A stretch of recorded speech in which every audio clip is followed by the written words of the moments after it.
The November 8th election is less than 2 weeks away. Voters will decide on a range of propositions and races, including who will become the next mayor of Los Angeles and who will lead the LA County Sheriff's Department. Here to give us a rundown on some of the biggest choices facing local voters is political strategist Matt Klink. Matt, good morning. Good to see you. Thanks for being with us.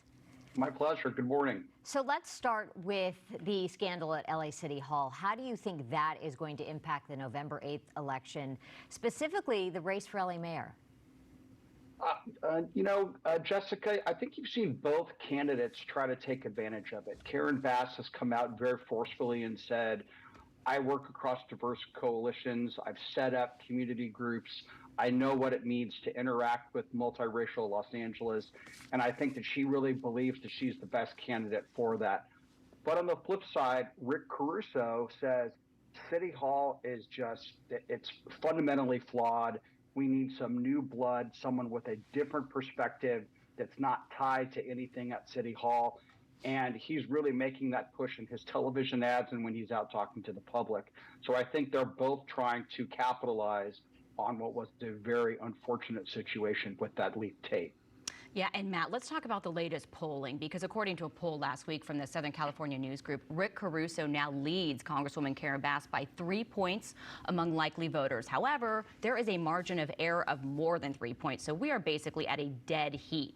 But I want to compare it to previous polling. It's a significant jump from an earlier poll from UC Berkeley, which showed Bass leading by a full 15% among likely voters. So what do you think is driving Caruso's rise in the polls, and how much stock do you even put in polling for a race like this when it comes to how things turn out? Well, polling is always important, but polling is directional. And look, I think the reality is that Mr. Caruso has closed the gap. That's what $80 million will do for you. He's done a lot on television, but he's also put a lot of people on the ground throughout Los Angeles talking to voters. And Karen Bass has spent proportionally a tenth of that. I think she's at about $7 or $8 million max. So it's definitely having an effect, and I would say that the race is clearly close. It's probably within the low single digits, and it's just going to depend who votes on Election Day. You know, I looked this morning, and only 5% of City of LA voters have turned in their ballots. So there's, probably 900,000 more votes left to be cast. Let's turn to Representative Bass. You touched on it, but we mentioned she was up 15% among likely voters just last month. Now it's neck and neck. What do you think changed there, and what should her strategy be as we move ahead towards Election Day? Well, Karen Bass hasn't run a bad campaign. She's just run a safe campaign in a city that is overwhelmingly Democrat and overwhelmingly progressive Democrat. I think that Karen Bass thought that her long-standing ties from the legislature, her deep ties to organized labor, and her time in Congress would serve her well, and that Angelenos would acknowledge and vote for those credentials. But I think that there's so much pressure building that homelessness is not getting solved. Crime is continuing to be a problem. Corruption at City Hall continues to be a problem. Angelenos are looking at the situation and saying, maybe we don't want somebody who's closely tied to the status quo. Maybe we want someone new. So Karen Bass has to really come out this last 2 weeks, and she has to close the deal. She has to make a forceful statement about why she is close enough to the levers of power to get things done, but far enough away to take a different approach because the status quo has failed.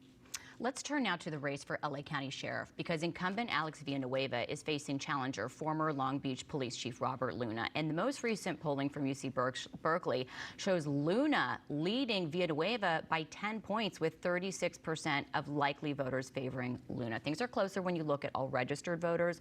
Luna's lead does narrow to 5 points. So what do you make of that, given that Villanueva is the incumbent here? And do you expect that lead to hold through Election Day? Alex Villanueva is arguably the most polarizing political figure in Los Angeles County. All 5 Board of Supervisors oppose his candidacy. He's just exhausting when you hear him speak. He steers into a fight as opposed to looking for a resolution. Robert Luna, former police chief for Long Beach, which is a huge city in Los Angeles County, is running a much more sedate, calm campaign focused on working collaboratively with the Board of Supervisors and others. And I just, it's never good if you're an incumbent and you're down by 5 or 10 points, as the latest polling has Alex Villanueva. He can still do it, but I think that the die is pretty much cast here, that Robert Luna is running a sound race, and he is basically running against the incumbent, saying, I'm not the incumbent, I will do a better job. Matt, we appreciate you being with us this morning as we're less than 2 weeks away from Election Day. Thanks again. For more information on political strategist Matt Klink, you can go to klinkcampaigns.com.